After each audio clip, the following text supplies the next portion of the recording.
ಹರಿ ಓಂ. ಜೈ ರಾಧೆ ಕೃಷ್ಣ. ಓಂ ನಮೋ ಭಗವತೆ ವಾಸುದೇವಾಯ. ಆತ್ಮಬಂಧುಗಳೇ ನಮಸ್ಕಾರ. ನಾನು ಪುರುಷೋತ್ತಮ್ ಕುಮಾರ್. ಓ ಮನಸ್ಸೇ ನೀ ಮಾಯಾಜಾಲ ಯೂಟ್ಯೂಬ್ ಚಾನಲ್ಗೆ ನಮಗೆಲ್ಲರಿಗೂ ಆತ್ಮೀಯ ಸ್ವಾಗತ. ವಿಷಯ: ಗಂಡು ಮಕ್ಕಳ ವಿವಾಹ ವಿಳಂಬಕ್ಕೆ ಪರಿಹಾರ. ಇತ್ತೀಚಿನ ದಿನಗಳಲ್ಲಿ ಗಂಡು ಮಕ್ಕಳಿಗೆ ಹೆಣ್ಣು ಮಕ್ಕಳು ಸಿಗುವುದು ಅಸಾಧ್ಯವಾಗಿದೆ. ಹೆಣ್ಣು ಹುಡುಕುತ್ತಿರುವ ತಂದೆ ತಾಯಿ ಪೋಷಕರಿಗೆ ಇದು ಗೊತ್ತಿರುವ ವಿಷಯ. ನನ್ನ ಬಳಿ ಬರುವ ಹಲವರು ಜಾತಕ ತೋರಿಸಿ ಏನಾದರೂ ಪರಿಹಾರ ಇದ್ದರೆ ತಿಳಿಸಿ ಎಂದು ಕೇಳುತ್ತಾರೆ. ಅದಕ್ಕೋಸ್ಕರ ಒಳ್ಳೆಯ ಮಾಹಿತಿ ಇರುವ, ಅನುಷ್ಠಾನ ಮಾಡಿದರೆ ಫಲ ಕೊಡುವ ಉತ್ತಮ ವಿಡಿಯೋವೊಂದನ್ನು ಸಿದ್ಧಪಡಿಸಿದ್ದೇನೆ. ಗುರುಗಳಿಂದ ಬಂದಿರುವ ಪರಿಹಾರವನ್ನು ನನ್ನ ಆತ್ಮಗಳ ಮುಂದೆ ತಂದಿದ್ದೇನೆ. ಈ ಪರಿಹಾರದಿಂದ ತಮಗೆಲ್ಲರಿಗೂ ಉತ್ತಮ ಬಾಳ ಸಂಗಾತಿ ದೊರಕಲಿ ಎನ್ನುವುದು ನನ್ನ ಆಶಯ. ಭಗವಂತ ಶ್ರೀಕೃಷ್ಣನ ಅನುಗ್ರಹ ತಮಗೆಲ್ಲರಿಗೂ ಇರಲಿ. ಆತ್ಮಬಂಧುಗಳೇ, ಲಗ್ನದಿಂದ ಜಾತಕದಲ್ಲಿ ಷಷ್ಠ, ಅಷ್ಟಮ ಹಾಗೂ ವ್ಯಯಸ್ಥಾನ ಅಂದರೆ 6, 8, 12 ಲಗ್ನದಿಂದ ಈ ಸ್ಥಾನದಲ್ಲಿ ಶುಕ್ರನಿದ್ದು ಅಸ್ತಂಗತನಾಗಿದ್ದರೆ, ಹಾಗೆ ಬಲಹೀನನಾಗಿದ್ದರೆ, ಪಾಪಗ್ರಹಗಳ ಜೊತೆಗಿದ್ದರೆ ಅಥವಾ ಪಾಪಗ್ರಹಗಳು ಶುಕ್ರನ ಜೊತೆಗಿದ್ದರೆ, ಪಾಪಗ್ರಹಗಳಾದ ಸೂರ್ಯ, ಕುಜ, ಶನಿ, ರಾಹು, ಕೇತು ಇವರ ದೃಷ್ಟಿ ಶುಕ್ರನ ಮೇಲೆ, ಲಗ್ನದ ಮೇಲೆ ಅಂದರೆ ಸಪ್ತಮ ಭಾವದ ಮೇಲೆ ಬಿದ್ದರೆ ಹೆಣ್ಣು ಸಿಗುವುದು ಅಸಾಧ್ಯವಾಗುತ್ತದೆ ಅಥವಾ ನಿಧಾನವಾಗುತ್ತದೆ. ಮದುವೆಗೆ ವಿಳಂಬವಾಗುತ್ತದೆ. ಪೂರ್ವ ಜನ್ಮದಲ್ಲಿ ನಾವು ಯಾರಿಗಾದರೂ ಸ್ತ್ರೀಯರಿಗೆ ವಿವಾಹಕ್ಕೆ ತೊಂದರೆ ಕೊಟ್ಟಿದ್ದರೆ, ಈ ಜನ್ಮದಲ್ಲಿ ನಮಗೆ ಅದೇ ಸಮಯಕ್ಕೆ ಅದೇ ವಿಷಯದಲ್ಲಿ ತೊಂದರೆ ಉಂಟಾಗುತ್ತದೆ. ಜಾತಕ ಇರಲಿ ಇಲ್ಲದಿರಲಿ ಈ ಪರಿಹಾರವನ್ನು ತಾವುಗಳು ಮಾಡಿದರೆ ಫಲ ಸಿಗುವುದು ಖಚಿತ. ಏಕೆಂದರೆ ಶುಕ್ರ ಸ್ತ್ರೀಕಾರಕ, ಹೆಂಡತಿಗೆ ಕಾರಕ, ಸಂಗಾತಿಗೆ ಕಾರಕ. ಕರ್ಮ ಯಾರನ್ನು ಬಿಡುವುದಿಲ್ಲ. ಹಾಗಾಗಿ ಪ್ರಕೃತಿ ಭಗವಂತ ಈ ನಿಯಮವನ್ನು ನಮಗೆ ಮಾಡಿದ್ದಾನೆ. ಪ್ರತಿಯೊಬ್ಬರೂ ಕೂಡ ಈ ಕರ್ಮದ ಫಲವನ್ನು ಅನುಭವಿಸಲೇಬೇಕಾಗುತ್ತದೆ. ಪರಿಹಾರ: 10 ವರ್ಷದ ಒಳಗಿನ ಹೆಣ್ಣು ಮಕ್ಕಳಿಗೆ ಹಾಲಿನಿಂದ ಮಾಡಿದ ಸಿಹಿ ಪದಾರ್ಥವನ್ನು ಹಂಚಿ ಸ್ತ್ರೀಯರನ್ನು ಹಾಗೂ ಒಡ ಹುಟ್ಟಿದವರನ್ನು ಗೌರವಿಸಿ. ಯಾವುದೇ ಶುಕ್ರವಾರ ಪ್ರಾರಂಭಿಸಿ 7 ದಿನ ಅನುಷ್ಠಾನ ಮಾಡುವುದು. ಅನುಷ್ಠಾನ ಶುರು ಮಾಡಿದ ಮೇಲೆ ಮಾಂಸ, ಮದ್ಯ, ಧೂಮಪಾನ, ಕೋಪ ತ್ಯಜಿಸಿ. ಶುಕ್ರವಾರ ಪ್ರಾತಃ ಕಾಲ ಸೂರ್ಯ ಉದಯಕ್ಕೆ ಮುನ್ನ 48 ನಿಮಿಷ ಬ್ರಾಹ್ಮಿ ಮುಹೂರ್ತ. ಇದು ನಿಮ್ಮನ್ನು ಬ್ರಹ್ಮಾಂಡಕ್ಕೆ ಬೆಸೆಯುವ ಹಾಗೂ ನಿಮ್ಮ ಇಷ್ಟಾರ್ಥಗಳನ್ನು ಸಿದ್ಧಿಸಿಕೊಳ್ಳುವುದಕ್ಕೆ ತುಂಬ ಅದ್ಭುತ ಸಮಯ. ಇದು ನೆನಪಿರಲಿ. ಮುಂಜಾನೆ ಬೇಗ ಎದ್ದು ನಿತ್ಯಕರ್ಮಗಳನ್ನು ಮುಗಿಸಿ ಸ್ನಾನವನ್ನು ಮಾಡಿ ಸಿದ್ಧರಾಗಿ. ಅನುಷ್ಠಾನಕ್ಕೆ ಬೇಕಾಗಿರುವ ಪದಾರ್ಥಗಳು: 1.5 kg ಅವರೆಕಾಳು, 200 ಗ್ರಾಂ ತುಪ್ಪ, ಸಿಂಧೂರ, 1 ರೂ ನಾಣ್ಯಗಳು 24, ಬಿಳಿಯ ಸುಂದರವಾದ ಬಳೆಗಳು, ಮಲ್ಲಿಗೆಯ ಅತ್ತರು, ಜೊತೆಗೆ ಕನಕಾಂಬರ, ಮಲ್ಲಿಗೆ ಹೂವುಗಳು, ತುಪ್ಪದಿಂದ ಮಾಡಿದ ಅಕ್ಷತೆಯನ್ನು ಇಂದಿನ ದಿನವೇ ಸಿದ್ಧಪಡಿಸಿಟ್ಟುಕೊಳ್ಳಿ. ಅಡಿಕೆ ತಟ್ಟೆಯಲ್ಲಿ ಅವರೆಕಾಳು, ತುಪ್ಪ, 24 ನಾಣ್ಯ, ಬಳೆ, ಸಿಂಧೂರ, ಮಲ್ಲಿಗೆ ಸುಗಂಧ ಇಷ್ಟು ವಸ್ತುಗಳನ್ನು ತಟ್ಟೆಯಲ್ಲಿ ಇರಿಸಿ ದೇವರ ಮನೆಯಲ್ಲಿ ಇಟ್ಟು ಅವುಗಳಿಗೆ ಗೋಮೂತ್ರ, ಗಂಗಾಜಲವನ್ನು ಪ್ರೋಕ್ಷಿಸಿ.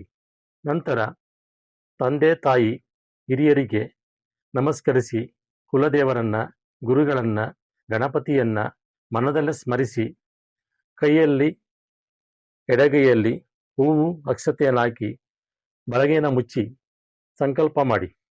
ತಮ್ಮ ಗೋತ್ರ, ನಕ್ಷತ್ರ, ಲಗ್ನ, ರಾಶಿ, ಹೆಸರು ಹಾಗೆ ಆ ದಿನದ ನಕ್ಷತ್ರ ದಿನದರ್ಶಿಕೆಯಲ್ಲಿ ಮುದ್ರಿತವಾಗಿರುತ್ತದೆ.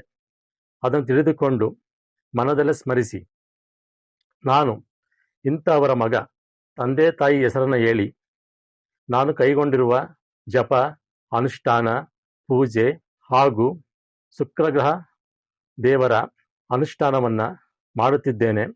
ನನಗೆ ಎಲ್ಲ ರೀತಿಯಿಂದಲೂ ಫಲ ಸಿಗಲಿ.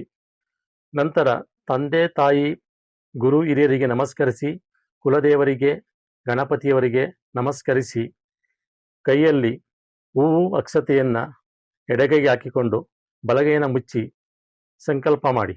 ತಮ್ಮ ಗೋತ್ರ, ನಕ್ಷತ್ರ, ರಾಶಿ, ಲಗ್ನ, ಹೆಸರು, ಹಾಗೆ ಆ ದಿನದ ನಕ್ಷತ್ರ ಅದನ್ನು ದಿನದರ್ಶಿಕೆಯಲ್ಲಿ ನೋಡಿ ತಿಳಿದುಕೊಂಡು ಸ್ಮರಿಸಿ.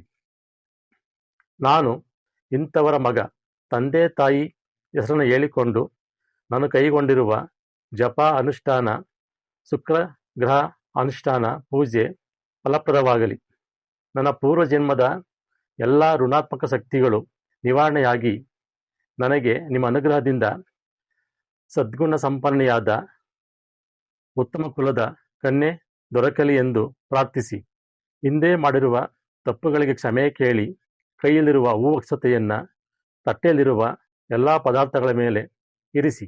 ಆತ್ಮಬಂಧುಗಳೇ, ಮರದ ಆಸನ, ದರ್ಬೆ ಚಾಪೆ ಅಥವಾ ಉಣ್ಣೆ ವಸ್ತ್ರ ಇವುಗಳಲ್ಲಿ ಒಂದನ್ನು ಬಳಸಿ ಶುದ್ಧವಾದ ಜಾಗದಲ್ಲಿ ಅಥವಾ ಜಾಗವನ್ನು ಶುದ್ಧೀಕರಿಸಿಕೊಂಡು ಒಂದು ತಾಮ್ರ ಪಾತ್ರೆಯಲ್ಲಿ ನೀರನ್ನು ಇಟ್ಟುಕೊಳ್ಳಿ. ಆ ನೀರನ್ನು ಜಾಗಕ್ಕೆ ಪ್ರೋಕ್ಷಣೆ ಮಾಡಿ ಪೂರ್ವ ಅಥವಾ ಉತ್ತರ ದಿಕ್ಕಿಗೆ ಮುಖ ಮಾಡಿ ಪದ್ಮಾಸನ, ಸುಖಾಸನ ಹಾಕಿ ಕುಳಿತುಕೊಳ್ಳಿ. 5 ಬಾರಿ ಮೂಗಿನ ಮೂಲಕ ನಾಭಿಯವರೆಗೆ ಉಸಿರನ್ನು ಆಳವಾಗಿ ತೆಗೆದುಕೊಂಡು ಧನಾತ್ಮಕವಾಗಿ ಯೋಚನೆ ಮಾಡಿ. ಉಸಿರನ್ನು ಆಚೆ ಬಿಡುವಾಗ ಮನದಲ್ಲಿ ಇರುವ ನೋವು, ವೇದನೆ, ದುಃಖ, ದುಮ್ಮಾನಗಳನ್ನು ಮನಸ್ಸಿನಿಂದ, ದೇಹದಿಂದ ಹೊರಹೋಗಲು ಬಿಡಿ. ಪ್ರತಿನಿತ್ಯ ಉಸಿರನ್ನು ಒಳಗೆ ತೆಗೆದುಕೊಳ್ಳುವುದು ಮತ್ತು ಆಚೆ ಬಿಡುವುದು, ಇದನ್ನು ಜಪ ಅನುಷ್ಠಾನಕ್ಕೆ ಮುನ್ನ, ಮಂತ್ರ ಅನುಷ್ಠಾನಕ್ಕೆ ಮುನ್ನ ಮಾಡತಕ್ಕದ್ದು. ವೈಖಾರಿ ಎಂದರೆ ನಮಗೆ ಕೇಳಿಸುವಷ್ಟು ಶಬ್ದದಿಂದ ಜಪಮಾಲೆಯಿಂದ ಪ್ರತಿನಿತ್ಯ 600 ಬಾರಿ ಪಠಿಸಿ. ಮಂತ್ರ ಓಂ ದ್ರಾಂ ದ್ರೀಂ ದ್ರೋಂ ಸಹ ಶುಕ್ರಾಯ ನಮಃ. ಈ ಮಂತ್ರವನ್ನು ಪ್ರತಿನಿತ್ಯ ಪಠಿಸತಕ್ಕದ್ದು. ಕೂರುವ ಸಮಯ, ಸ್ಥಳ ಒಂದೇ ಆಗಿರಬೇಕು. ಸ್ಥಳ ಬದಲಾವಣೆ ಬೇಡ. ಮಂತ್ರ ಅನುಷ್ಠಾನ ಆದ ಮೇಲೆ ತಾಮ್ರದ ಪಾತ್ರೆಯಿರುವ ನೀರನ್ನು ಬಲಗೈಯಲ್ಲಿ ಸ್ವಲ್ಪ ಹಾಕಿಕೊಂಡು ಕೃಷ್ಣಾರ್ಪಣಮಸ್ತು, ಕೃಷ್ಣಾರ್ಪಣಮಸ್ತು, ಕೃಷ್ಣಾರ್ಪಣಮಸ್ತು ಎಂದು ಹೇಳಿ ನೀರನ್ನು ಬೇರೆ ಪಾತ್ರೆಗೆ ಬಿಡತಕ್ಕದ್ದು. ಇಲ್ಲಿ ಪೂಜೆಗಿಂತ ಮನಸ್ಸು, ನಂಬಿಕೆ, ಶ್ರದ್ಧೆ, ಸುಪ್ತ ಮನಸ್ಸಿನ ಅಗಾಧ ಶಕ್ತಿ ನಿಮಗೆ ಫಲ ಕೊಡುವಲ್ಲಿ ಸಹಾಯ ಮಾಡುತ್ತದೆ. ಇಲ್ಲಿ ಪೂಜೆಗಿಂತ ಮನಸ್ಸು, ಭಾವನೆ, ನಂಬಿಕೆ, ಶ್ರದ್ಧೆ, ನಿಮ್ಮ ಸುಪ್ತ ಮನಸ್ಸಿನ ಅಗಾಧ ಶಕ್ತಿ ನಿಮ್ಮನ್ನು ಗುರಿಯೆಡೆಗೆ ಅಥವಾ ಫಲವನ್ನು ಕೊಡುವ ಕಡೆಗೆ ಕರೆದುಕೊಂಡು ಹೋಗುತ್ತದೆ. ಇದು ಪರಮಸತ್ಯ. 7 ದಿನ ಮುಗಿದ ಮೇಲೆ 8ನೇ ದಿನಕ್ಕೆ ಈ ಎಲ್ಲ ವಸ್ತುಗಳನ್ನು ತಾಂಬೂಲ ಸಹಿತವಾಗಿ ಬ್ರಾಹ್ಮಣರಿಗೆ, ಅಂದರೆ ವಿವಾಹವಾಗಿರುವ ಅನುಭವ ಇರುವ ವ್ಯಕ್ತಿಗೆ ಕೊಡಬೇಕು.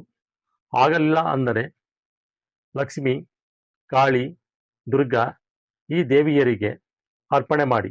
ಈ ವಿಡಿಯೋ ನಿಮಗೆ ಇಷ್ಟವಾಗಿದ್ದಲ್ಲಿ ನಿಮ್ಮ ಹತ್ತಿರದ ಸ್ನೇಹಿತರಿಗೆ, ಆತ್ಮೀಯರಿಗೆ ಶೇರ್ ಮಾಡಿ.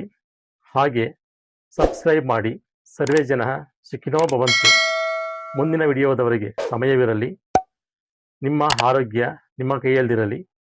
ನಮಸ್ತೆ.